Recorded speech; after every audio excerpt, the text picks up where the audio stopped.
So, what do you think of the Balls from Ellwood show? You think I'm gay? You think I'm a gay little boy, huh? You think I'm a gay little boy who likes daddy, huh? You think I like men? So, what do you think of the Balls from Ellwood show? I beg your pardon? So, what do you think of the Balls from Ellwood show? Sorry, what? Balls. Your microphone's not even plugged in.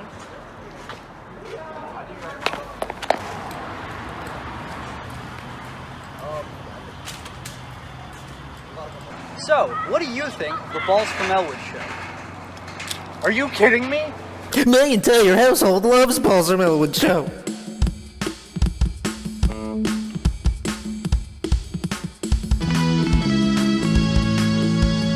Balls from Ellwood.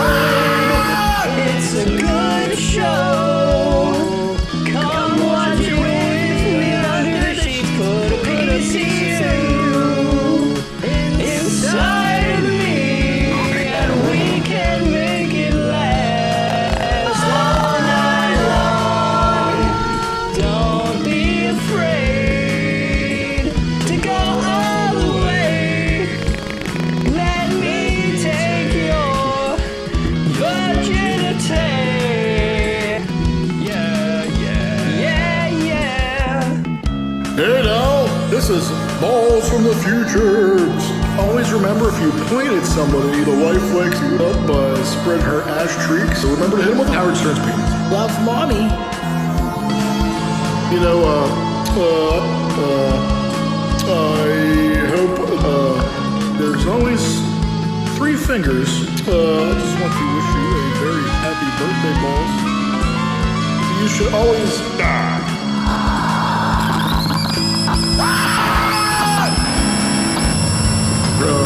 you should always not focus on fighting the past, but always remember Howard Stern's penis.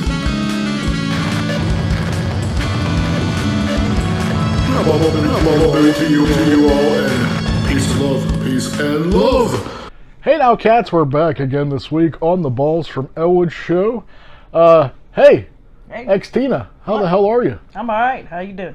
I'm doing good. We got a lot of ground to cover. I'm going to jump into it. We got a busy show this week. We got a lot to talk about. We have an amazing guest. You want to talk a little bit about our guest coming up? Absolutely. Matt Wheels Nesti. What a great dude.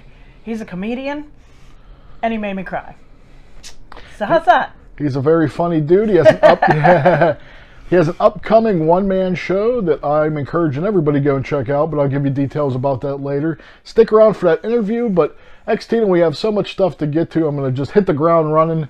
Let's what do you want to talk about first? Would you like to talk about Scream? We haven't talked about Scream yet. Holy cow, we didn't? No, not yet. Alright, well, we saw this new Scream movie. What'd you think of it? Last week, 2 weeks ago, I don't know. It was pretty gosh darn good, I gotta say. I was pretty impressed. And, it was really neat that they, had obviously a bunch of new kids involved, but managed to tie in the old original people. You had your Courtney Cox, your Nev Campbell, your David Arquette. Who else from, the chick cop from Scream 2. Yeah, a lot of legacy characters, a lot of, I tell you what, I had a feeling it was going to be good, because remember Ready or Not? Yeah. That was those two directors. And actually, I think they wrote it and directed it, so I kind of was excited to see it. Did so well, actually already got a 6-1 greenlit. So jump-started the franchise. We loved it. Short review, brutal kills. Actually a really good, detail to story, which, I mean, for a slasher movie doesn't usually happen. Right. So, I was actually pretty excited that there was such a focus on actually developing and the history of Woodsboro and tying into the story and actually expanding the universe. So I thought that was cool. I thought it was a great, nice, big FU to toxic fandom, which I thought was great. I thought the message was great. Great kills. Yeah. Some surprises if you're going in. I don't think you're going to be disappointed, Kat. So both Xtina and I say, check out the new Scream. I think you're going to dig it. So Moving right along, I'm trying to think what else. Nightmare Alley. Oh yeah, Nightmare We Alley. got to watch the new Guillermo del Toro. He's my boy, you know, I love him, his new movie. What'd you think of Nightmare Alley? It was just alright. I didn't love it. I didn't hate it. I thought it was very unnecessarily long. I thought it would be more entertaining than it was, even though, I mean, it was entertaining, but it wasn't what I guess expected, and I didn't even expect anything. So I don't know. It just, it sort of missed the mark. It's interesting. It's worth watching. I mean, especially if you like Bradley Cooper. What girl doesn't? But, You got that right. yeah, that's right. So, I mean, you know, it's good. It's worth watching, but it's not gonna knock your socks off. It didn't knock my socks off like The Shape of Water knocked my socks off, you know. Yeah, I mean, not that you can compare the two films, they're apple and oranges, but if you're just looking at it from a, you know, director standpoint. Well, if you even went back to like his earlier stuff, you know, it's still doesn't really measure Doesn't up. add up, I mean, yeah. visual. I mean, one thing he's always incredible at is visually. And this movie is visually beautiful to look at and intriguing, and I think that's probably where the strongest part lies. It's incredible to look at and see, but story-wise, I kind of expected a little more from Guillermo. I mean, I wanted to love it, and I just kind of liked it. So I mean, it's not terrible. If anything, No, we'll give it a thumb and a half up. Yeah, if anything, it's kind of a little redundant at times. Yes. I mean, like you, it wasn't anything like I thought it would be. But then what it did end up turning out to be is kind of like something I've seen a bunch of times over. So, I mean, I kind of hold him to a high regard. So, I mean, surely not the worst thing I've ever seen. No, but surely not one of my favorite Guillermo movies. So, I mean, other than that... we watched the Pamela and Tommy oh, jeez. story on, well, what's out so far. There's only, I think there's a new episode. 4 just released yesterday. Yeah, number 4 just came out yesterday, and we didn't get to it yet. So we're 3 episodes in. 1 and 3 are pretty great because they're very heavily Seth Rogen focused, right? Is that who it is? Seth Rogen? Yeah, and I mean, it's very, if you didn't know it was him, he's completely shaven, he has a mullet. Yes. Yeah, I mean, if you didn't know it was him, it'd be hard pressed to even tell it was him. But what's neat about it is it tells the story from his character's perspective. And who is Seth Rogen's character? He's a handyman or a construction worker that was working on Tommy Lee's house. And Tommy Lee pretty much screwed him out of money and fired him. So in an effort to get back, this guy goes and steals his stuff. I mean, I'm not giving spoilers because, like... No, this is all right from the case. Reality, it happened. You know, but this guy ends up stealing a safe, looking for money. We end up finding that sex tape, and then he finds a way to sell it on the internet to make money. So, to be like a big F you to Tommy Lee for screwing him out of money, which I thought was great. It is kind of shitty, but it's great. And, you know, I don't really remember what happened. I mean, I'm sure there was a lawsuit, and I'm sure the guy probably had to give back all the money he made, or I don't know. I guess we'll find out when we continue to watch it. But episode 2, too much Pam and Tommy, although the people who played them are great.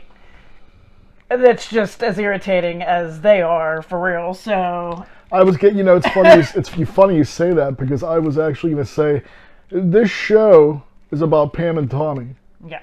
This show becomes the most uninteresting when it's about Pam and Tommy. And there's lots of nudity, and there's a special treat for you in episode 2. I'm not going to spoil it, but oh boy. Let's just say, if you like talking things that aren't supposed to talk, you're going to love it. Mm-hmm. Other than that, you'll get to see, I think that chick's from Downtown Abbey, you get to see her tits numerous times. Yeah, and I guess, I mean, she was really good in that, but she's fantastic in this. And Sebastian Stan plays Tommy Lee, and he does a pretty damn good he's job. a complete douche, so I mean, he's he's playing doing Tommy great. Lee to the T, so I mean, what? Other than that, this week, Cats, I've seen a couple things that I'm looking forward to. One, I was actually surprised about. It looks like there's a little shoddy CGI, but I mean, it does look like it's actually looking like it's kind of, you know, going to follow the book more, which I think is interesting. There's a Firestarter remake, which when I first heard about it, I'm like, that's a fucking terrible idea. Yeah. Like, who cares? Yeah. But I see the trailer. I think I'm willing to give it a chance. Zac Efron, I don't know. I guess. But I mean, it looks interesting. Yeah, it looks like an adequate time waster. Absolutely. I'll check it out. Looks I'm super duper excited for. There's a new Argento film coming to film festival here this week. I got to see the full trailer. It's called Dark Glasses.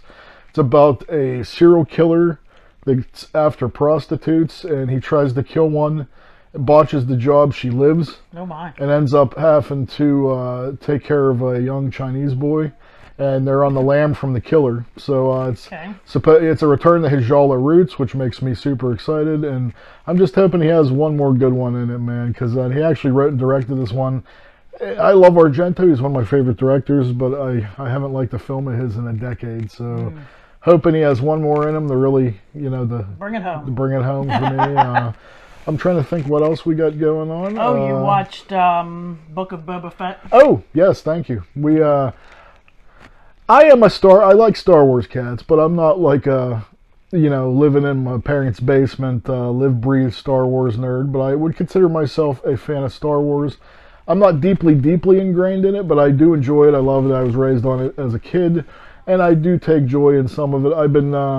I enjoyed The Mandalorian, but a lot of the stuff, some of that stuff is like so deep that I don't. Gets lost on I you. get lost in translation because I know people that read the comics, the graphic novels, the books, all that. They are called nerds. I'm a nerd too, but like my nerd, They are like super nerds. there's a line where my nerd doesn't cross. Like Right. it's pretty far too. So, but I enjoyed it. But I have to say, I actually really I've heard people on the internet, like all the nerds. They bitch and complain on and they poo everything though. Yeah. Like so, I mean, I've actually really enjoyed the Book of Boba Fett. The finale was last night. I thought it was action-packed. I thought it was exciting. I thought it was pretty much gave me everything I was looking for. And, Grogu. Yeah, that's all I care about. He's so dang cute. it doesn't get cuter than that. So, I was pretty satisfying conclusion for that. Speaking of Grogu, There's our little we Grogu. have our own little Grogu. There's my little Say baby. hi, Grogu. Here's my little buddy. This is Izzy. This is my Izzy Boo. Okay. Tell you what, Izzy is going to tell you about the new Evil Dead game coming out in May. Go ahead, Iz. Take it away. Tell him. All right, well, okay, maybe Just not. look cute. But Okay, good job. I'll tell you what, I'm super excited for the Evil Dead game coming to PS5 and all platforms in May. Tell you what I'm not excited about. This is a problem this is going on with concert tickets, video games. I want to speak out on companies that get bots to fucking buy shit up and then completely rape nerds like myself. I've been waiting for months and months and months to pre-order that fucking game. It went live at 9. I logged on at 9:03 and they're all sold out. How is that possible? Yeah. Oh, it's all these companies that go and fucking they get their bots and they buy all the shit up and then they sell them and resell them for fucking 5 times more than they're worth. And I don't understand how this is legal. How is this legal and how has this not been stopped yet? It's beyond me. And the problem is the companies still get their money, so they don't really give a shit. So they're not going to battle somebody to not make money. Yeah. This has been a problem too with tickets. I mean, when we went to see the Misfits with Danzig, Right. that shit sold out within how many hours? And then they did the same thing. Right. So, I mean, we were lucky to get our tickets. it's an ongoing thing. Your Ghostbuster box. Yeah, check this out, cats. I wanted to take a few seconds. I'm not going to tear the whole thing open. I think if you go on the internet, there's been 5,000 unboxing videos. It's stupid for me to go through everything, but this little baby is it's already immediately out of print, so you're going to have a hard time finding one. If you do, it's going to be 3 times what it's worth. You want to know why? Because bots bought all these up too, and now they're reselling them for 3 times what they're worth. So if you didn't snag one in the pre-order, you're going to get taken for a ride, but I have to say, totally worth it. Not only do you get 4K Dolby Atmos digitally remastered versions of not only Ghostbusters, Ghostbusters 2, Ghostbusters Afterlife, you get 2 Blu-rays full of 40 hours of features. 20 deleted scenes from Ghostbusters 2 that nobody's ever seen. You get, I knew you were going to do that. I couldn't help it. You get all kinds of shit that as a nerd, as an ultimate Ghostbusters fan, you can't live without. Not only that, if that isn't even enough, when you open this up, it looks like a ghost trap. And when these fold open, it lights up. So, Can you believe it is? holy shit balls. No, really though, it's the, you can't get a better collection. I've owned that movie I probably bought that movie 400 different times. VHS, Blu-ray, this is by far the best collection. I've seen that movie thousands of times, and I have to say the remastered audio-ness really blew me away. It's like watching it like it's a completely different movie. Brand new movie. So I'm looking forward to revisiting that and torturing Xtina here for the Xtina for the next month with all my Ghostbusters bullshit. So other than that, I think one of the biggest things for me anyway. Last time we talked cats was a horrible time. Balls was super depressed, still is. Boss Tones broke up. Horrible time for the ska community, but for every door that closes, sometimes a window opens. As you can see, I myself are rocking the Tim Armstrong beard here. I look like a mountain man, but here's a weird story and something that you never thought would happen, and hopefully there's so many people that's pushing and trying and working. Hopefully we have a full reunion, but something I thought I'd never seen this lifetime is we got to see this week, even in beautiful 4K footage, a mini Operation Ivy reunion. And as exciting as that is, the story of how it became is even weirder. So I can't tell you how excited I was. That actually made my week. It gave me Serious.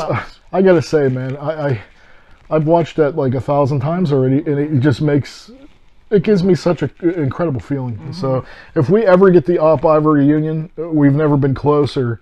But the weirdest part about it is you can thank comedian Eric Andre of all fucking people for that to happen. The short story, this was for a benefit thing. The Interrupters are there. There was a specials concert going on. Tim from Rancid was there. A bunch of people's there. And Jesse Michaels was friends with Eric Andre. And he had told him, hey, I'm bringing him to this charity thing. And on the way there, he's like, yeah, I might do a song or two. Mm-hmm. Just so happens, Tim Armstrong's there. The Interrupters knew how to back up. They play sound system in their own set. So they end up doing a sound system for the mini Op Ivy reunion. So that's the closest catch you're going to get. Can't play it because YouTube will just flag it and shut down the show. So just put in, Op Ivy reunion. It comes up. Comes right up. There's 1,000 posts of it by now. Check it out if you haven't seen it. And I found out something cool. I started following Jesse Michaels on Instagram, and he too has a Sphinx cat. So we could be Sphinx cat pals. He has good Jesse taste. Michaels. So, other than that, we got a lot of stuff coming up. So there'll be a lot of stuff we'll be covering here soon. We got a ton of shows coming up. Our buddy Glenn Pine from the Slackers will be coming with Deals Gone Slack. That's coming up. Our buddy, the Slackers, will be here at the end of March, so we'll be going and hanging out with them. Muster Plug and Cat Bite and Stop the Presses will be coming. That's in a few months. We Are the Union is coming with Eve 6. We'll be doing that in, May? Mm-hmm. And much, much more cats. So I'm going to turn it over to my beautiful muse. You know her. You love her. The favorite part of the show, from what I hear. Xtina's Depravity Corner.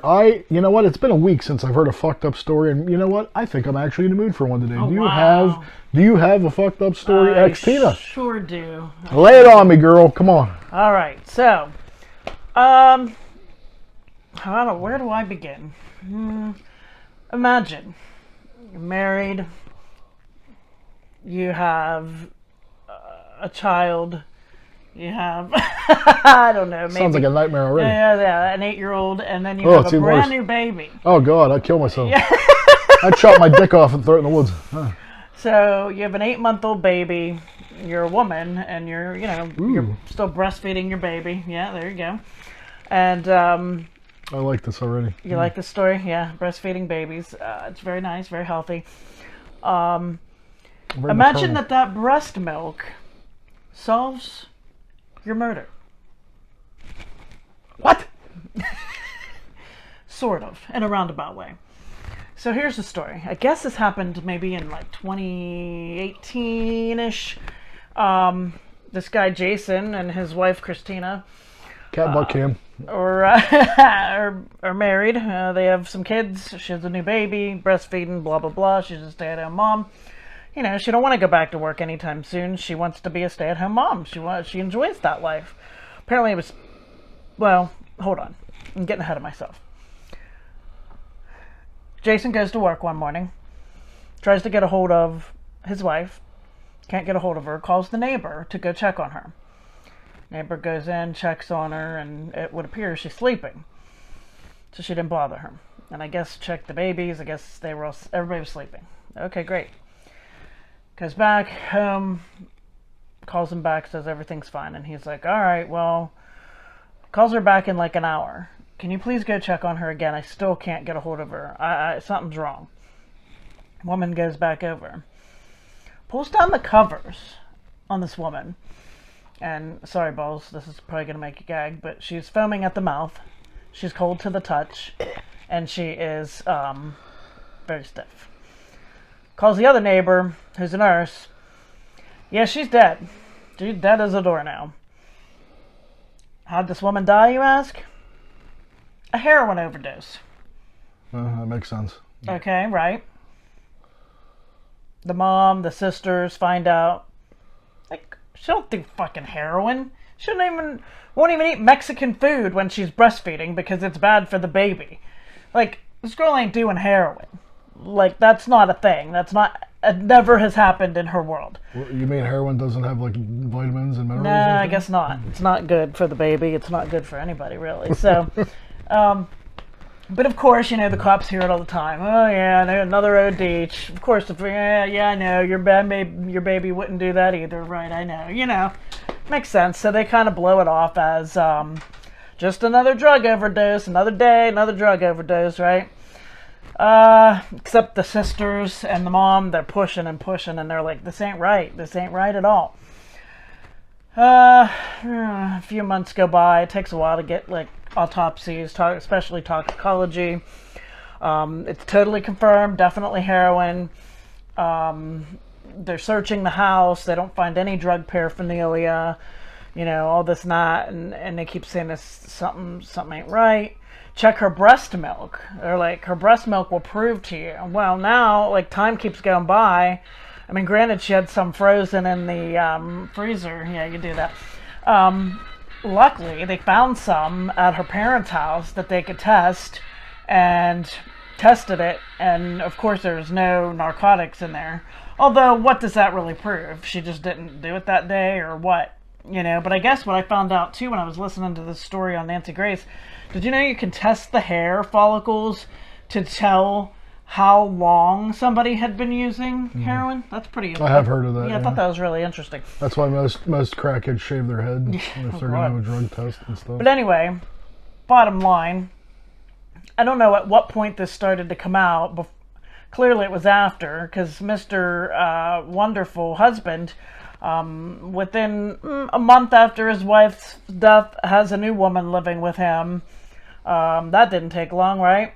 Oh, that's because he knew her. They were already having an online affair. And that was the reason that he put heroin in this woman's cereal and fed it to her. Well, gave it to her to eat. And the reason we now know this is, I don't think he admitted it, but they came to the conclusion or something that this happened because he did go to trial. And at said trial, 2 or 3 of his coworkers testified that he, A, point blank asked the one guy if he would kill his wife for him. B, asked another guy, do you know what drugs can put someone to sleep for like ever? And then 3, asked another coworker, do you know how much Klonopin can I give someone that you think they might never wake up? You don't ask your coworkers these things. Like, if you really want to get away with murder, like, that's not a good look, and it's gonna come out eventually, you know? It don't even sound nonchalant. Like, what? No, he was How do you real. bring that conversation up? Hey, Ted, I was just sitting around thinking, you know, Yeah. like, what's the amount of Klonopin that will kill someone? I know. Who doesn't immediately go to the police?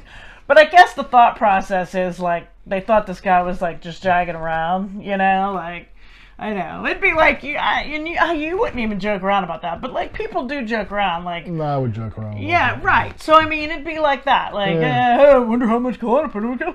You know, and these so... people. And, so, like, I guess, you know, they didn't take it seriously. They didn't think this guy was a freaking murderer. Until he was. Until he was, right. Isn't that the way it always goes? So now, of course, he goes to trial and he's found guilty, and now he's in jail for life. And the mommy's dead, and now these poor kids, once again, got to grow up with nobody. Now they have the grandparents on each side, who I'm assuming her parents absolutely hate his parents, and so they're at war, and they're always fighting over custody of these kids now. So now that's their life, fighting between grandparents. I mean, just, people suck. Anyway, I just thought it was interesting that they did admit the breast milk as, like, part of the, I guess, proof that she wasn't. So let me get this straight. They actually was able to determine that it was heroin. Yes. From her titty milk. Well, there was no heroin in her titty milk. Then what was in her? How did they figure it out? There was heroin in her body, is what killed her. But they determined that none of her breast milk that had been stored had any heroin in it. So that was, like, I guess, proof enough that she wasn't exactly a heroin addict. Can you imagine the people sitting around that he talked to in the office when they see it on TV and they're like, I guess he figured out how much. Yeah, exactly, right? My goodness. Well, you definitely outdid yourself again this week. That's it's a first. I've never heard of breast milk being a prime component in catching a killer. Right. So I mean, you know, kind of weird, but you know, you ain't gonna forget that one, cats. Nope. So. No, you're not. I'll tell you what else you won't forget. My very funny friend, Matt Wheels on Nesti. Stick around. We got a very funny interview with him. He's going to tell you a little bit about his one-man show coming up. I strongly encourage you to, if you can't make it on March 20th at the Knox Building in Altoona. No, it's in Youngstown, dude. At the Knox Building in Youngstown. Sorry, Wheels. We'll get this right for sure. I'm going to have links anyway. Don't worry about it. But if you can't make it down there, the cool part is you can actually digitally download the show too. So if you miss go in person, you can download it, check it out. I'll put more links up so you'll know when to do that. But check out Matt Wheels on Nesti coming up. One of the funniest dudes I know. Don't miss him. Very good dude. Yeah, just a good old dude. Never meaning no harm. We also have actually another cool segment that's going to be coming up here soon. Me and him are going to be doing a little segment called Film Snobs, where I'm going to make him watch something that he's not normally into, because Balls is into horror movies and stuff, and crazy stuff, and he actually watches normal films. So I'm going to make him watch a Crazy Balls movie, and he's going to try to give me a little culture and introduce me to, you know, some movies that I might not so much be eager to check out. But I'm going to watch it under his recommendation, and we're going to discuss. So that should be coming up here next week, cats. Tune in for that. It'll be on the end of this show. So other than that, have an incredible week. Peace and love. Peace and love. Peace and love. I gotta go watch Joe Millionaire, yo. Later. Hey now, cats. We're back again this week on the Balls from Ellwood show. With me today is a very funny guy. Me and him have history. I met him a long time ago in a galaxy far, far away, doing a comedy show back in the day, and I've been a fan of this cat ever since. He's got a great new comedy show coming up that you're not going to want to miss. Please welcome this week the man, the myth, the motherfucking legend, Matt Wheels O'Nasty. Yeah! Woo! Thanks for having me on, Boss. How you doing, brother? It's been forever. It's so nice to talk to you, I have to say. I just need to say that was I missed you, man. That was the nicest introduction I have ever had, and I am upset that we haven't talked in literal years. I miss you. A lot of shit's been going on, though, dude. Like we were saying, I mean, I we occasionally we'd reach out there in the internet and made, I tried to make plans, but then that's when the whole world decided to take a shit. So I mean, Yeah. under better circumstances, we probably would have connected way sooner. But the most important is we did now. Thank you, Zoom. Thank you for keeping our sanity. But what have you been doing to occupy yourself in these crazy times, sir? To get myself through the plague, I have been the new recipient of a medical marijuana card in the great state of Ohio that I got specifically because of the plague. I asked them, I told them, hey, this is bullshit, and they just gave me a card. And then I've been watching movies like a complete maniac. That's really all I've been doing for like 2 years. Zero writing, zero stand-up comedy, just watching movies and playing video games, living the dream. I mean, there is some good to come out of the plague then. I mean, that sounds like a lot of fun. I've been doing some of that. I mean, if you know me, I am a humongous fan of film in general. My shows basically revolves around ska, punk, and horror movies. So I mean, I watch constantly. I'm watching movies for homework. So I mean, I was gonna say I'm loving the Night of the Living Dead poster you got right behind your head. Well, there's an interesting story behind that, sir. The reason that's there is, hold on, over there. We actually got married in the Evans City Cemetery where the original Night of the Living Dead was filmed. So, God damn, that's awesome. Yeah, we're hardcore, dude. I'm heavily into this stuff. But yeah, that's I'll send you pictures. It's super cool, and then it sounds like you're making the shit up, but we actually got a reception in a functionable castle down in Ellwood City in my hometown. So we got married in the Night of the Living Dead Cemetery. And then we went and had a reception in a fully functional castle. So, yeah, when we do it, we do it right. Not only is that badass, but that is everything I've expected from a balls from Ellwood wedding. I expect it's not the first time we've heard that, actually. Most everybody's like, yeah, that'd be what we'd picture. So I'm gonna be honest, it would have been weird as shit if you were like, yeah, it was beautiful. We were in a church. We were in a, there was tassels and wedding girls everywhere. Like, I was like, Bob, what the fuck is wrong with you? Yeah, that's not how we do it, man. There was rice. They were throwing rice everywhere at us. There was like fucking doves, like a John Woo movie. Like, dude, that's what I want to hear. I expect that from your wedding, like a John Woo movie. There's just guns and fucking blood everywhere. It's like a bullet ballet, yes. We're the most unconventional people there is, so yeah, that's not a shit at all. But thank you for that. I mean, we live, breathe, and eat horror here in our house. My stepdaughter, my wife, myself. So yeah, it was pretty. Now here's the real question: did you guys get married on Halloween? Were you guys able to get married on October 3rd? It was close though. It was October 17th. I mean, well, here's the thing too, man. We didn't really have a lot of choice in the matter. Yeah, we actually had to have the board vote on it if you're allowed to conduct the ceremony in the cemetery. So we we had to wait for a while. They had to have a meeting and they voted, and then they actually allowed us. So it was more or less you could do it here or you could do it here. So it was like, yeah, close enough. That, and I didn't really want to be that. To me, that's a little played out anyway. So me, I'm just so amazingly cool. I don't want to go against that, So, but anyway, enough about me, sir. Let's talk about you. I have some questions for about. I'm curious about where you grew up at and your first introduction to comedy. I mean, were your parents supportive? What kind of comedians shaped your love of comedy? Like, is there a defining moment, like I call it chasing the dragon, where you got that bug and you're like, holy shit, this is what I want to do with the rest of my life? Or was it not like that at all? Because sometimes those things just come around organically and you kind of just fall into it. Okay. I got a lot there. Okay. So I'm from Borman, Ohio, born and raised, and I have been a comedian since I was 15 years old. I started when I was a freshman in high school. I remember when you met me, I think when you and I first met, I was probably like a sophomore. Oh, really? In high school. So I would have never guessed that, dude. Yeah, I was young as shit when you met me. I still have all those pictures too. I have to send you some. Yeah, go look at that. I had no beard. I had absolutely no hair, no bun. You know, this baby face.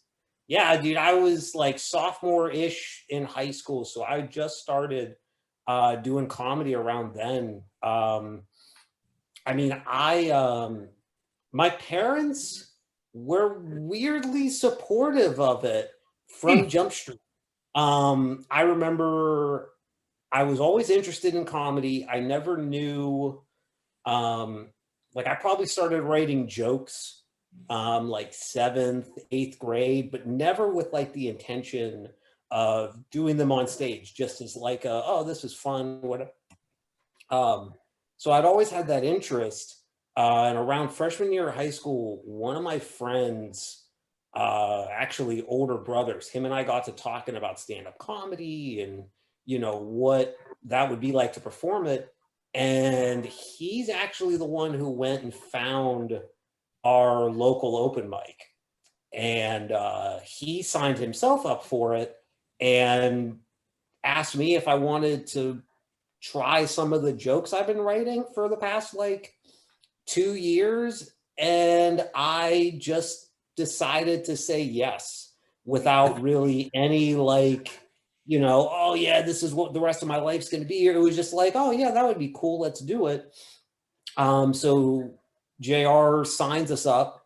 My dad takes me to the Belleria in Cornersburg to go and check out the open mic about the week before. I talked to the booker, watched a live show, and it was weird. After the show was over, I think I had that feeling that you were talking about where you're like, oh yeah, I want to do this.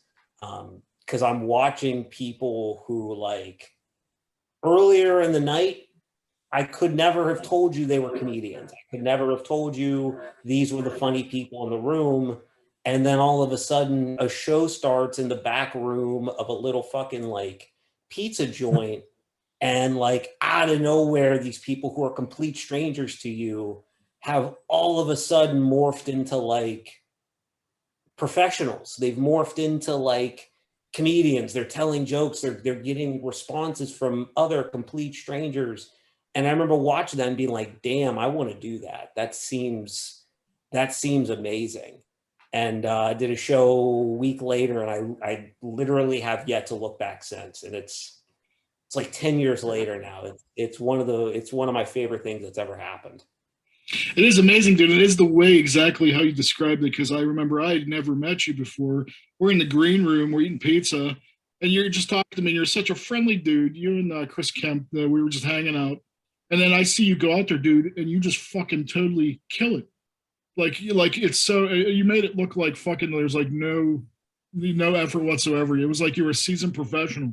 And I'm like, I am so fucking impressed with this dude. It's amazing. And but even her, she's amazing. Like, I mean, and that's why they call her Pittsburgh's Golden Girl. She's telling you, man, like you guys blew me the fuck away. I'm like, this is amazing. I'm happy just to be here. Like, I mean, it was definitely too very early. And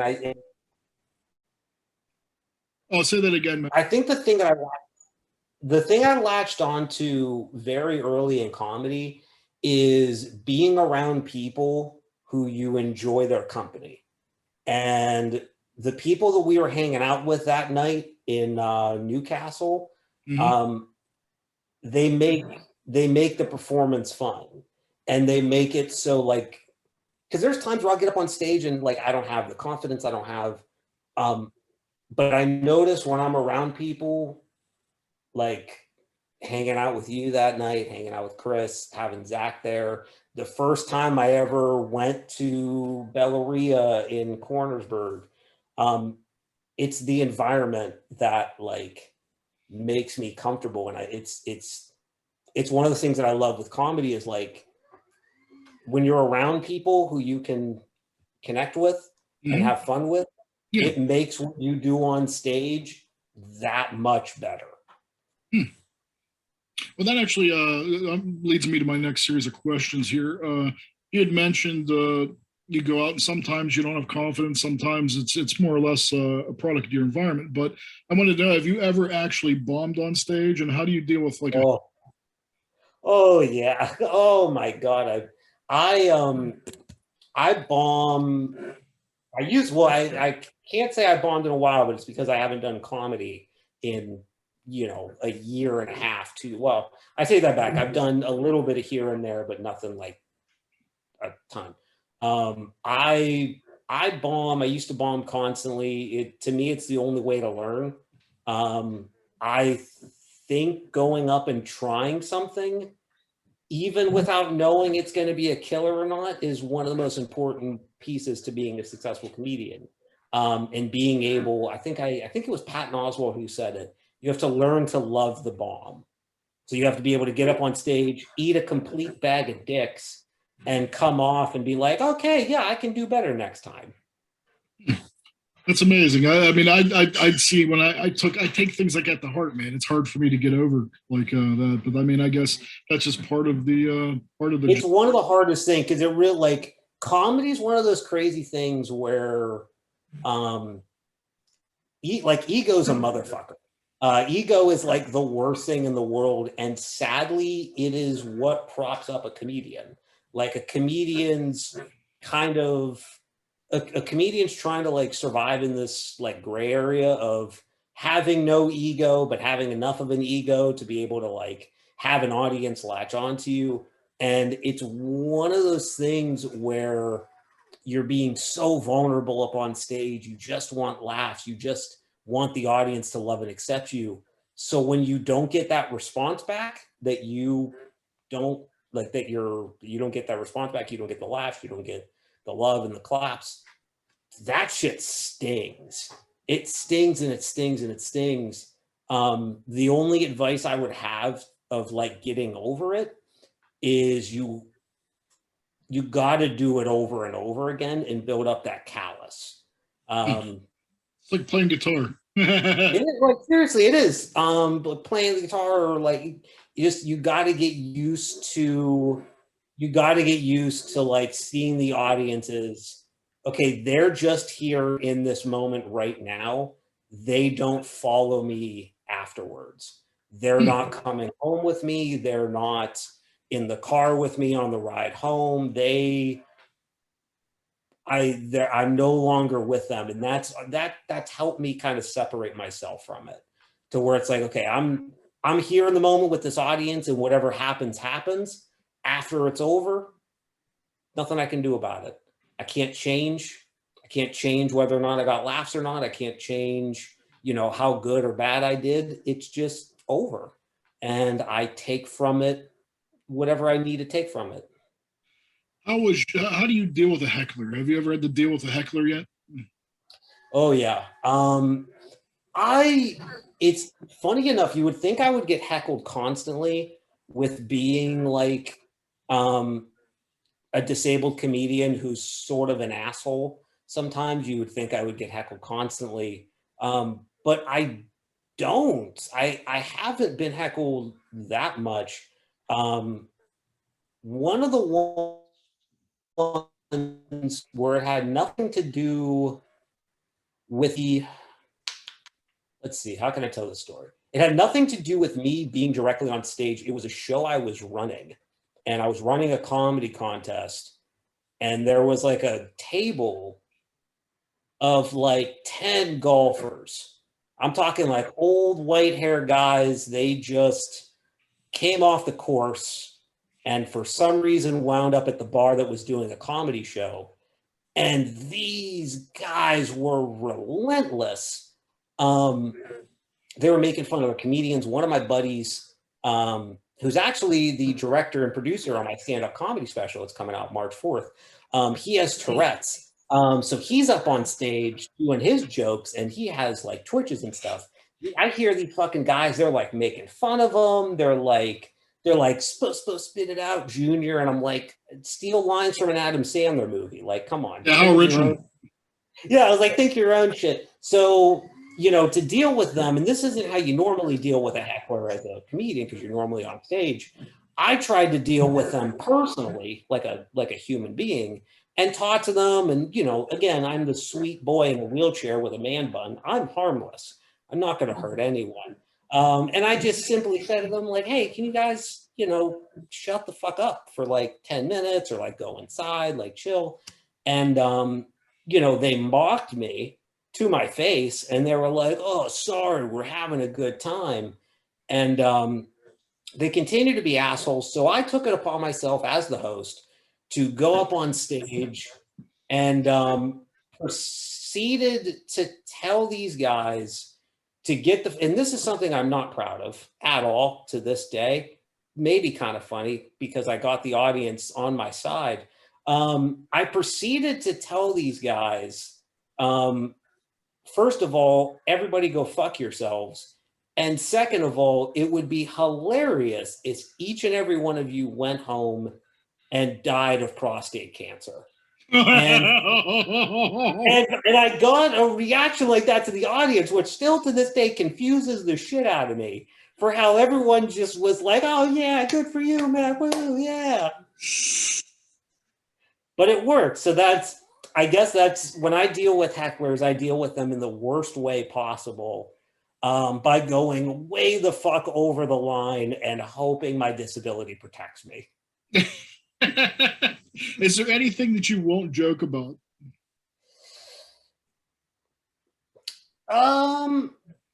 Yes and no. It's to me it's kind of a vague question. Because honestly, no, there isn't. I am one of those firm believers that like, if you can create context, because that really, and that's the responsibility of the comic. You're trying to make a joke that's like super offensive, or you're trying to say words that are like super fucked up. That's fine, but you have to do your due diligence in creating the context so the audience knows that you're not like the worst person ever. So I'm definitely all for saying whatever you want, but it really comes with a ton of qualifications, and it's hard. I mean, it's really, really hard to do. I mean, I have some offensive jokes. I use myself as the butt of it, as you know. A lot of the times, I'll go, you know, I'll go sort of out of my way to like point out sort of hypocritical shit that's like, you know, people are doing in society, and then I'll try and relate it to what we're doing in the disabled community. That way I can get away with saying a little bit more because I'm a part of that.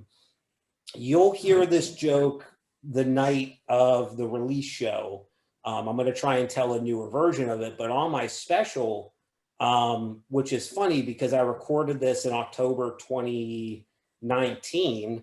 And as we know, a ton of shit has happened since October 2019, from a literal plague to a literal fucking insurrection. And in my comedy special, I tell a story about in 2018, a bunch of disabled people stormed the Senate office buildings. So we were technically the disabled, we were the first ones to storm the Capitol. The sad news is we got more than kicked out of us than those fucking people who were storming the Capitol with guns. So like, I can tell these jokes that are like surviving on an edge, but I really do try and take seriously, like, I don't want to speak outside of my own community because then I could be playing with fire. And if I don't create the proper context, I could get fucked over pretty hard. And I don't want to do that. I like this too much. In this age of cancel culture. In this age. Yeah, and like, I'm not even tell jokes.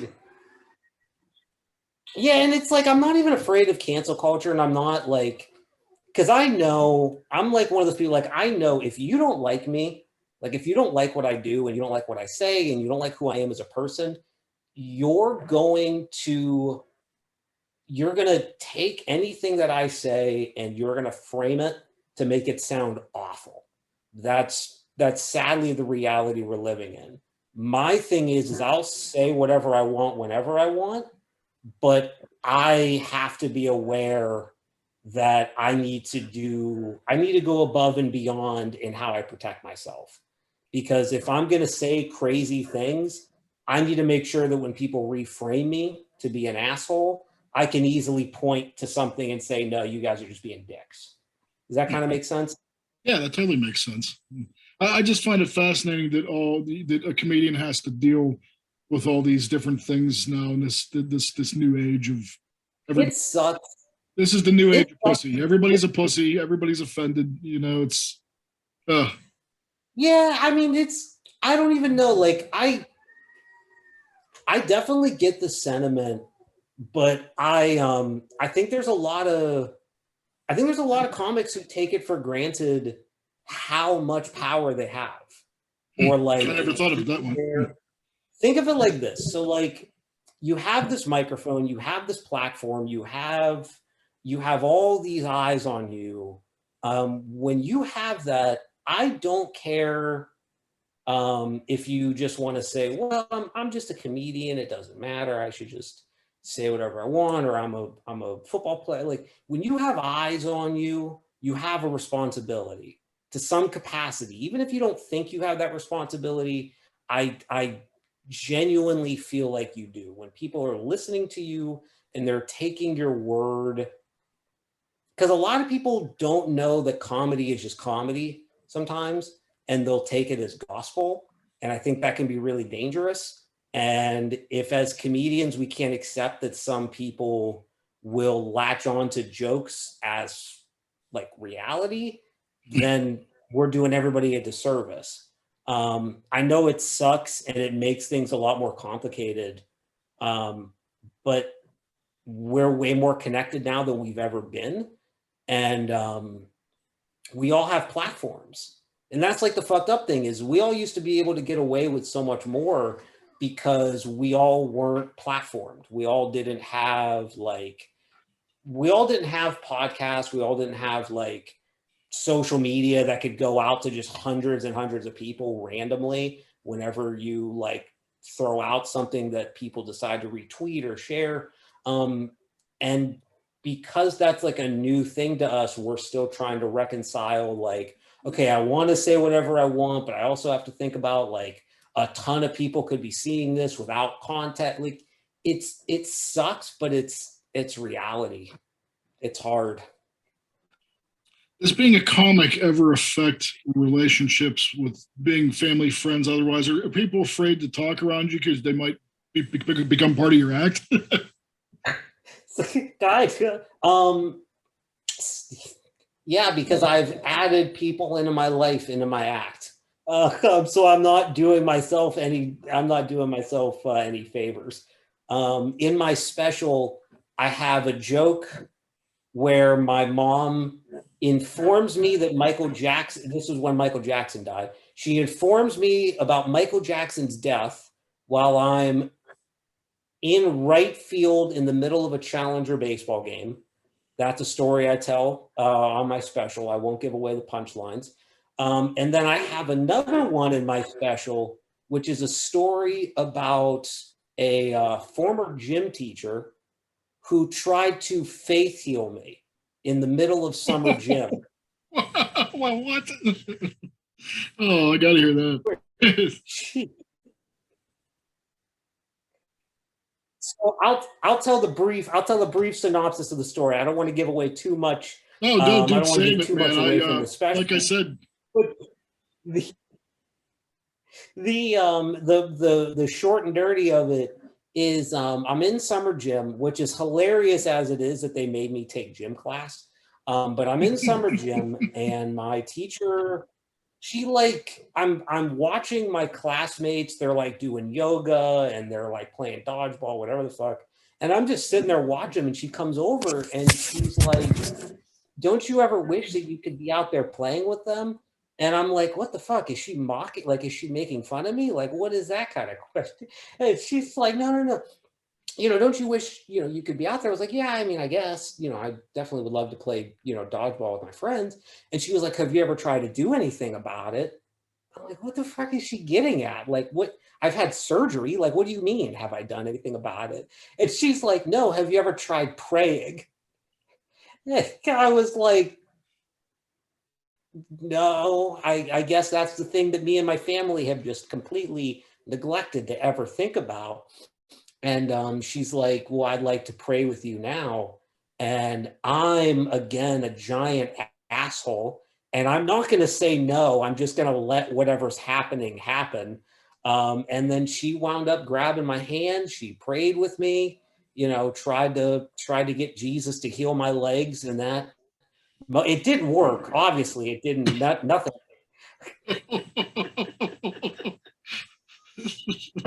What do you mean? This ain't a ruse?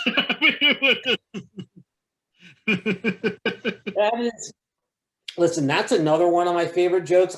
You saw me before this happened. This actually can go into the heckle stories and the heckler stories that you asked me about earlier, even though this isn't technically a heckler, talking about me being a ruse. I did a show one night where there was a blind comic on the bill. It was an open mic. It was a blind comic. And, I like every blind person you would expect, had glasses, cane, whatever, people helping them get around. And at that time, I had a joke in my act about, my interactions with the blind person, not knowing I was disabled and asking me to do ridiculous things that I obviously couldn't do. And I was all worried. I was like, oh my God, I'm going to offend this blind dude. Like, oh, this is going to suck. And I was worried until this guy gets up on stage, this blind guy, and proceeds to do 5 killer minutes of blind material, mind you. I mean, fucking destroyed. Like, this guy did amazing. And then at the end of his 5-minute act, he took off his glasses and he folded up his cane and he looked at the audience and went, oh yeah, I've also been able to see this entire time, and just like walked away like nothing happened. And in some beautiful, like, just cosmic awesomeness, guess who the next comedian was that got to come up on stage? Oh no. So this fucking guy just comes off stage after lying to the audience about having a disability. Here comes another disabled comedian rolling his dumb ass onto the stage. I get up on, I take the mic, and I look at the audience and I just go, all right, let's just get this out of the way. Give me a second to get out of this thing. And I proceeded for like 5 minutes just trying to throw myself out of the chair. Oh, jeez. Oh, dude. Oh, man. So yeah, so I guess to your heckling one, and to people not talking to you about because they're afraid I'm going to use jokes from life, all of them. I've had to deal with all of it. Oh, well, nice, man. Well, let me ask you this: have you ever had a rivalry with another comedian? No, I haven't. Sadly, I haven't. I have yet to get into like a rap battle type feud with anyone. I'm still waiting. I'm still counting down my days. It's not this. Hey, Balls, that's not to say that you and I could, we could start something. We could, start cutting some scathing promos against each other. Hey, man, it's anything's possible. I mean, we can do the whole Nick Cannon Wild Now thing if you want. I would do a lot of that. That would actually be sick. That would actually be really fun. I don't know. Anytime you want to do segments together, man, I would love to have you as a permanent fixture on my show. Or check in every once in a while. Let's do something. I like that. If you have any already built-in segments, hit me up if you ever need a contributor. I would definitely love to come on and play around with you. Dude, you have carte blanche. We have regular segments already, but like I would like to give you your own segment. I mean, regular, dude, I would love to have you be a regular station on my show. Like if you have, for even if it's like 3 minutes or 10 minutes. I mean, I love you, man. Like I'll start thinking of some ridiculous games that we could play. Some ridiculous improv. I'm totally up for that, man. I would love that. But where do you get inspiration to write your material? Is everything from your life, or is it from things you see in the media, or is it a little bit of everything? It's a little bit of everything. I used to say this as a joke, but now it's just kind of real. I do my jokes just from the point of view of a person in a wheelchair. And because it's who I am. Like everything that I see is from this super specific perspective of, just guy in a wheelchair who's I've had to go through life in a completely different way than other people have gone through. And like I'm super privileged in some circumstances, and then other circumstances I'm not. And I don't know, that all that really kind of just informs what I talk about. And I talk about everything from jokes about me being disabled to like, dumb shit like where did romance novels come from? Like I assume that's the only thing people could use to masturbate to in like the 1600s. Like there was no TV or internet, so obviously you're cranking it to written word. Is there anything that non-disabled people do to disabled people that in their mind they sort of think it's okay, but in actuality it's offensive?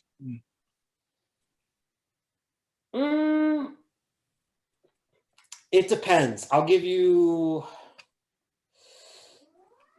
one answer. Well, actually, I don't know. Because it really depends. Like one of them I've noticed is talking to all disabled people like we're puppies. You've taught, like you and I have been talking and shooting the shit for like 45 minutes. And you know me just anyways. Again, I'm a huge asshole, just a giant dick. But like even people like who are complete strangers to me, they'll come in and just talk to me like I'm like a puppy. Like I don't like, they'll go, oh, I'll tell you the story. I was working I was a secretary. The environment kind of makes sense on why I was lumped into this category, but it's still fucked up. I was secretary at it's called a workshop, it's like an adult day facility for adults with disabilities. I was helping out with like the administrative stuff. It was a pretty good summer job. I was doing like their computer shit, answering phones, like all that kind of stuff. I wasn't a part of the workshop. I was, working with like the actual staff. That's kind of important to the next part. So I, like normal, when you're a secretary, you answer phones, you talk to people, you say, hey, what's going on? You schedule shit with them, whatever. So this lady calls, schedules has to come pick up her daughter for something. And, I'm talking to her, I'm helping her out, I'm getting shit organized for her or whatever. And when she comes in, so mind you, she's talking to me like a normal human being on the phone. She comes in and she sees who's behind the desk now, and her whole attitude changed. And she looks at me, she goes, oh, were you the one helping me on the phone earlier? I go, yeah, I was the one. She goes, oh, wow, you're doing great. And the director of the facility, she comes out to go talk to her because she was getting her daughter out for something. And I'm sitting there and I'm on my computer, and I can't remember what I was doing. I think on one screen I was typing something. I think on the other screen I was kind of slacking off watching the World Cup. I was still typing something serious. And she I hear her, she turns to the director and she goes, you got yourself a good little worker there. That's a good little worker you got there, working for you. And I had to fight every instinct, every comedic instinct in my body just to be like, yeah, bitch, I can do tricks and roll over too. Just got to give me a treat. But I didn't, because that would be rude and shitty of me. But I think if there's one thing I could give to everyone to take with you in your lives, it's just don't talk to disabled people like they're puppies. Please. That's all we ask. We're not. Some of us are assholes, and you can talk shit to us if you like to. Let's talk a little bit about your upcoming show, man. I want to tell the audience a little bit about how did it come to fruition? When can we see it? Where can we see it? Also, it's going to be a download also. How can we do it? Yes. we are in the future. It's like an NFT except with jokes. Yeah, we're non-fungible joking around now, baby. Let's do it. Yeah, fuck yeah, the future. So Technology, motherfucker. anybody want to trade crypto with me? Yeah. You want to mine some Bitcoin, bitch? Let's do it.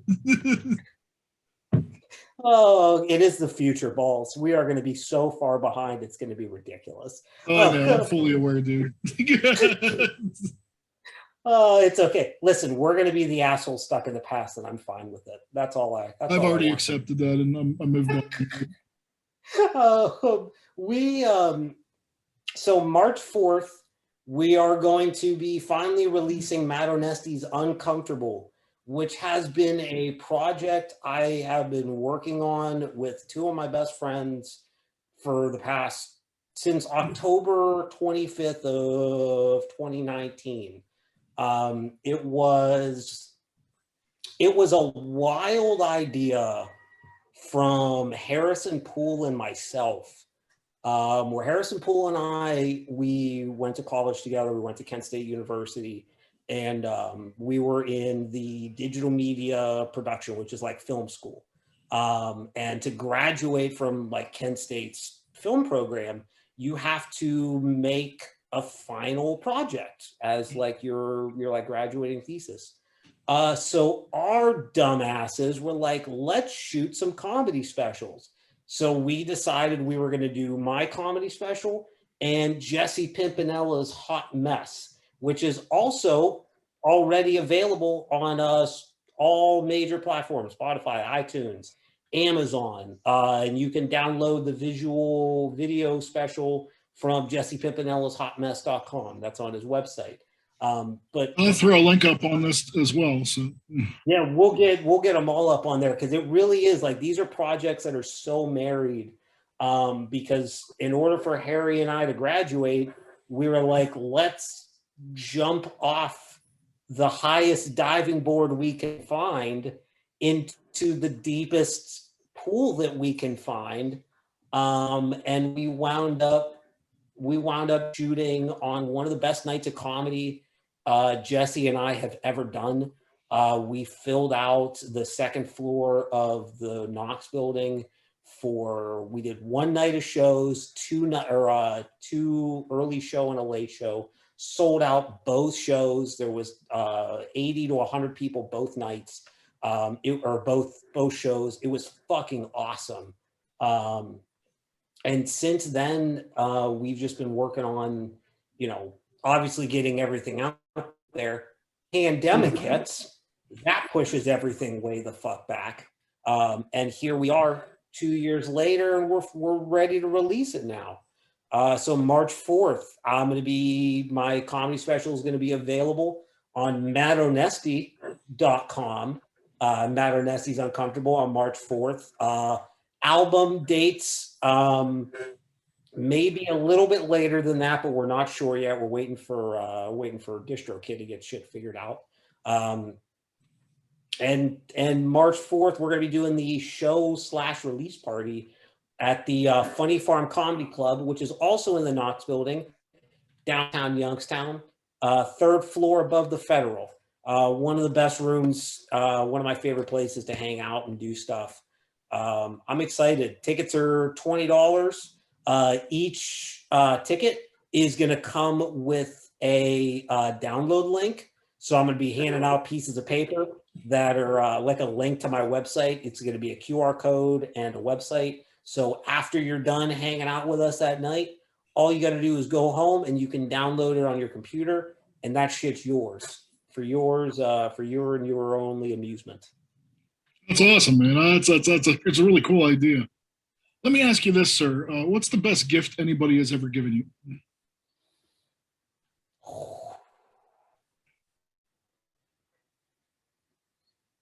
That's actually that's a cute question.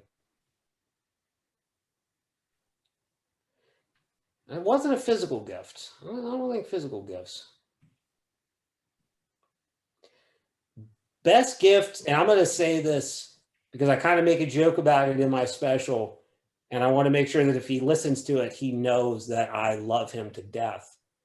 I had spinal surgery when I was like 13, and I almost died. And the best gift anyone ever gave me was my surgeon literally saving my life, correcting my spine, and making it so I can now be 25, telling dumb fucking jokes to complete strangers, getting high and drunk and just fucking around with my friends like an asshole. So the best gift I ever got was the gift of life from that's amazing, from dude. That's probably the best answer anybody's ever given me.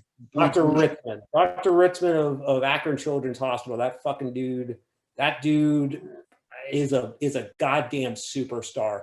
And I'm saying that now because I feel bad. I really want to think of a good answer. Because I tell a joke in my special about how you know when you've almost died, and I use that experience as a way of like, because he told my parents, hey, it's in God's hands now, and you know that when you hear it's in God's hands now, you are fucked. You ain't coming back from that. You don't want to hear that anywhere. But I make a joke and I kind of mock the situation a little bit, but that is straight up the best gift anyone's ever given me. Because without that fucking dude and his expertise and his ability to be just one of the best surgeons in this country, like I'm not here today. So I often wonder if Satanists are like, whenever they get a surgery like that, if they're like, oh, it's in Beelzebub's hands now. How does that work? I mean, it's in Old Scratch's hands if he comes through with this. Please be sure to sacrifice a chicken and hope for the best here. I mean, that's where my parents fucked up. When I came out of they forgot to cut the head off a chicken and put the blood over my chest. Oh shit! That's why I was so touch and go. Even Weekend at Bernie's 2 got that right. Jeez. Oh my God, that's like Serrano from Major League. But he wants to cut the head off a chicken before the game. You can't let him do that. Yeah, that's guy I love Major League. What's the best piece of advice you've ever received?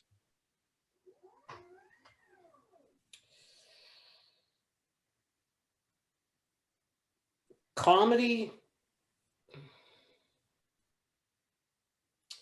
Wow, this one actually make me tear up a little. This one, so that's good for ratings. So please, it's good for it. So this is one, and I'm gonna have to save this conversation completely for another time.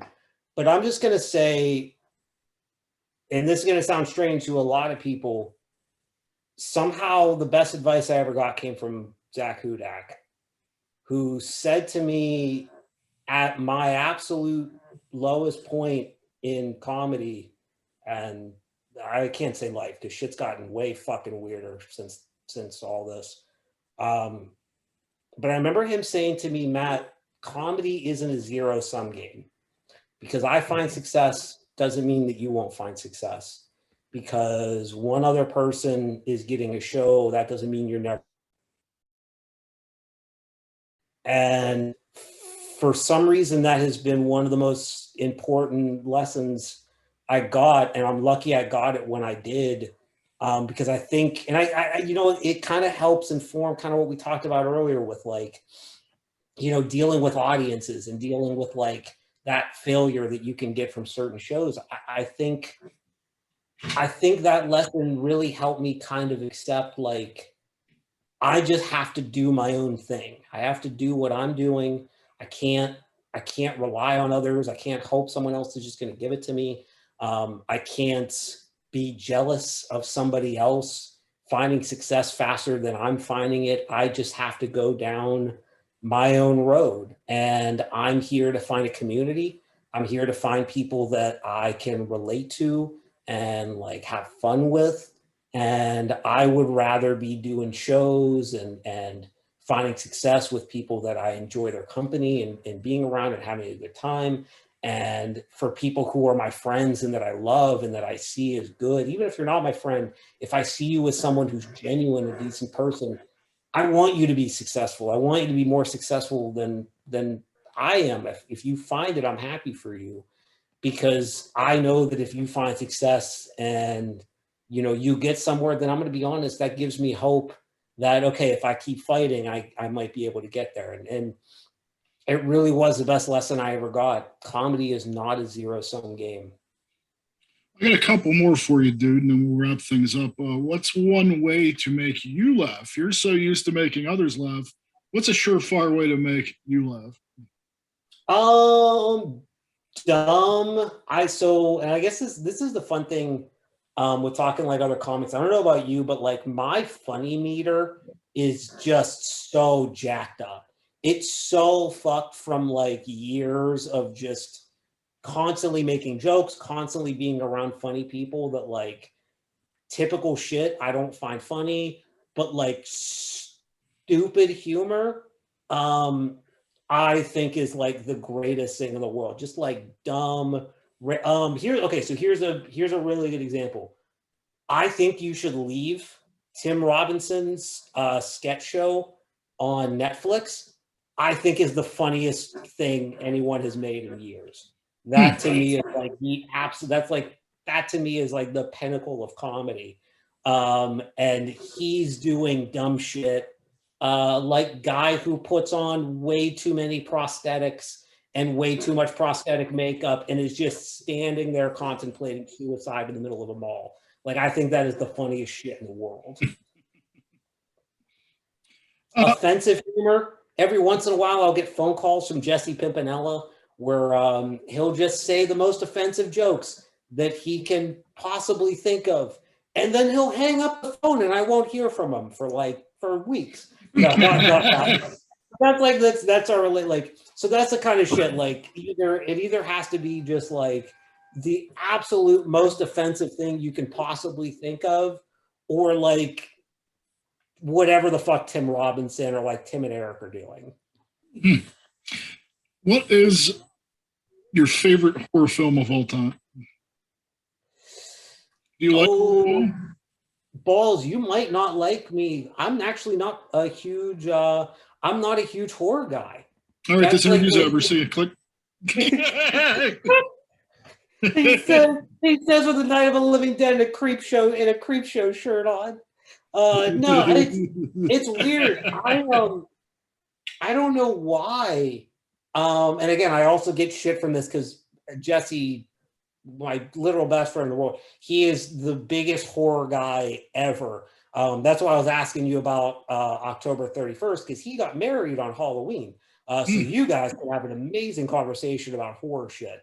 But yeah, horror, for some reason, I've never been drawn to. Like, I mean, I like the Jason movies.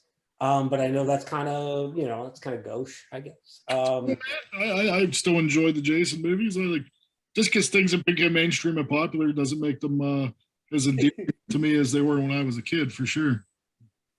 What's your favorite film then? If you're not a horror, what do you? So I have a couple. I like I have a bunch of different different styles that I like. My absolute favorite movie of all time, just regardless, is A Bronx Tale. That's a great film. You've ever seen A Bronx Tale? Chad Palminteri, yeah. Just that to me, you want to talk about life lessons, or you want to talk about like maybe not comedic lessons. I learned there is so much I've taken from that film in my day-to-day life. It's beautiful. Sadly, I've been constantly thinking about Sonny's "Nobody Cares" line. It's literally on repeat in my brain for the past 2 years. Every time I see people taking on these dumb views, I'm just like, yeah, nobody cares. Nobody gives. I can relate 100%, man. And I love horror films, but I am a lover of film and cinema regardless. I love acting. I love score. I love character development. I love writing. I mean, I like all that stuff. So it's like, I can appreciate anything that's good. Dude, movies, and I'm gonna be honest, movies are like they're like my happy place. Same here. I've been on a tear, obviously, for the past 2 years, just with the plague and everything that's going on. Like, I've had nothing but time to watch movies. So I've been going through like crazy phases. Like, I've been going through ton of foreign language, like as many foreign language films as I can get my hands on. I started watching like Elaine May movies. I watched Mikey and Nikki for the first time a couple months ago. That's another one that's moved up there in my favorite movies. John Cassavetes, Peter Falk, John Cassavetes movies. I got to go through all the Cassavetes movies through this pandemic, and I am in love with him and everything that he does. Robert Altman is also another guy who I'm in love with.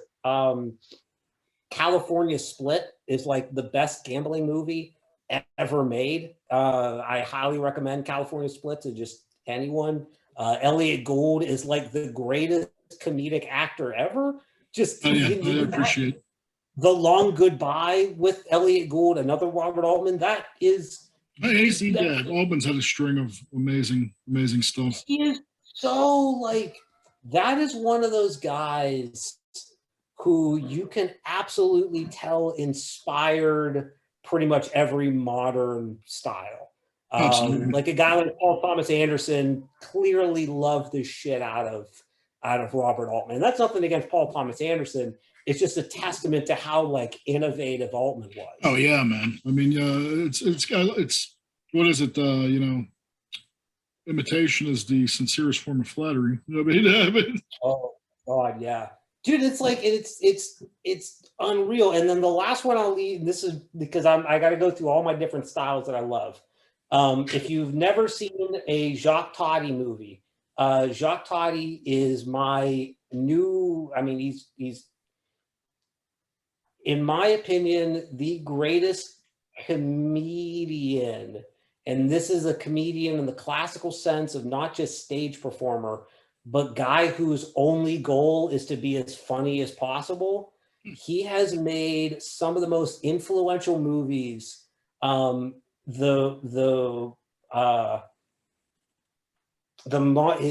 Hulot, the character that he uses in all of his movies, is the direct inspiration for Mr. Bean, for the Mr. Bean character. So without Jacques Tati, there is no Mr. Bean. There is no Rowan Atkinson. And if anybody listening or balls, if you're looking for like, I mean, it's French movie, so sorry, you got to read subtitles. I've been watching subtitled in foreign films since I was in my early teens. So I'll be honest, I'm kind of a movie snob. I feel foreign films are far superior than American films. Oh my God. I don't know if you can see, I have the Ingmar Bergman box set right behind my head. I see that. If you're curious, I've become addicted to Criterion's like a giant fucking film asshole. Dude, you don't have to tell me. I'm a film asshole too. So. But yeah, dude, if you haven't got into Toddy, I highly recommend. Yeah, that's one thing I am not familiar with. I'll have to definitely try. Playtime is a masterpiece. But if you want like an easy like introduction to him, start with Traffic or Monsieur Hulot's Holiday. Okay. And watch those movies. If you dig them, then watch Playtime, then watch My Uncle. My Uncle it's like the perfect movie. Can do. I'm always looking for new recommendations. That sounds right up my alley for sure, sir. Maybe we'll do a movie segment. Maybe that's what we'll do. When I come back, we'll do a nice movie. We'll do a nice. We'll call it we'll call it Pretentious Assholes with Balls and Matt. Oh, dude, that's perfect. Maybe I'll give you a recommendation. You have to give me one, and we got to review them and switch. You know. Yeah. Oh my God! I actually really love the sound of that. Let's do it, man. I'm ready. Well, I'm ready to go. You give your recommendation, and I will give you mine, and then we'll reconverge in a week. We'll reconverge. For right now, I'm going to give you Monsieur Hulot's Holiday. That's the first one I want you to watch. And then you have to figure out how to spell that. I went to public school, dude. What the fuck? At least write it down. Jeez. When we set this up for real behind the scenes, I'll text it to you. Okay. I'm assuming that's not on Tubi. It actually might be on it. There's some. I'm gonna be honest with you. There's some weird fucking movies on Tubi. I can't remember the guy's name. I can't remember the director's name, but it's the guy who made Old Boy. Oh yeah! Oh my God, dude! Are you kidding? That's one of my favorite films of all time. So all of the Vengeance trilogy except Old Boy. So like the two, they're all on Tubi for some reason. Holy shit, that's awesome. Yeah, I watched it. Me and my brother were looking for it. He's like, "Did you ever hear of this guy?" I was like, "Oh no, I don't know." And I'm looking, I'm like, "Oh shit, the guy who made Old Boy." And I was like, "Where can we find this?" Dude, I'm a humongous Asian cinema fan. So I mean, boy, that's it. Boy, I'm gonna be. I think it's gonna be fun just to try to pick a title for you to see. I mean, I'm excited about that. Anywho, let's close this up here. I got one more question for you before we wrap this up. What's one thing that you've tried that you would never try again? The comic in me immediately just wanted to say butt stuff without any. Oh, we all know that's not true. Exactly. I can't lie to you guys. Sorry. I don't care how good of a punchline it is. I can't lie. I can't lie to anyone. Something I tried that I'll never try again.